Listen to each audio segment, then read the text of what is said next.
সেবা প্রত্যাশীদের উপচে পড়া ভিড়, কর্মকর্তা কর্মচারীদের কাজের ব্যস্ততা, আবারও কর্মচাঞ্চল্যতা ফিরেছে নারায়ণগঞ্জ আঞ্চলিক পাসপোর্ট অফিসে।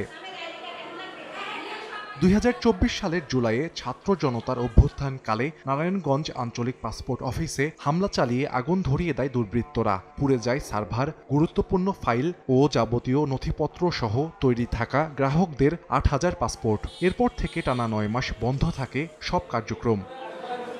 সংস্কার শেষ করে চলতি সপ্তাহে আবারও শুরু হয় পাসপোর্ট অফিসের কার্যক্রম। এতে দীর্ঘ ভোগান্তি থেকে মুক্তি মিলেছে জেলাবাসীর। কেরানীগঞ্জে যাইতে হইতো, এটা অনেক ঝামেলার বিষয় মনে হইতো। ভোগান্তি কমছে, নাই তো বিগত আরো 2বার, গত সপ্তাহে রবিবার এবং সোমবার আমার পাসপোর্ট অফিসে যাইতে হয়েছে লং ডিস্টেন্স। অপেক্ষা করতে করতে কালকে আমি একজনকে ফোন করছি যে আমাদের কার্যক্রম শুরু হবে, আপনি আসেন। জ্বালানের কারণে অনেক হয়রানির শিকার হইতে হয়, আর ডিসিপ্লিন অনেক অভাব। আশা করি ডিসিপ্লিন খুব তাড়াতাড়ি ঠিক হইব, আর দালাল মুক্ত পাসপোর্ট আমরা চাই। খুব খুশি হয়েছি, আমার দূরে যাওয়া লাগে না আর কি, কষ্টটা সহ্য করতে হয় নাই। বাচ্চার পাসপোর্টটা আজকে করতে পারলাম ঝামেলা মুক্তভাবে, খুব দ্রুত। সংশ্লিষ্টরা বলছেন, গ্রাহকরা আবেদনের কপি ও জাতীয় পরিচয়পত্র সহ নির্ধারিত নথিপত্র নিয়ে অফিসে আসলে স্বল্প সময়ের মধ্যেই পেয়ে যাবেন তাদের পাসপোর্ট।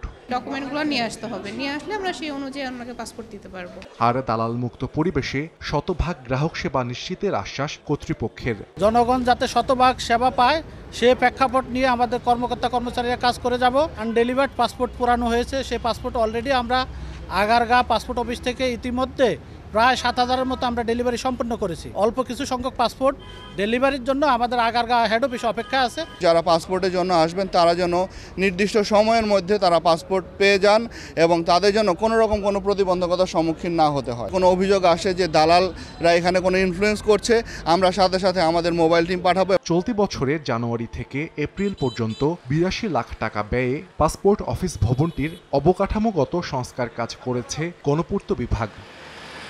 সময় সংবাদ, নারায়ণগঞ্জ।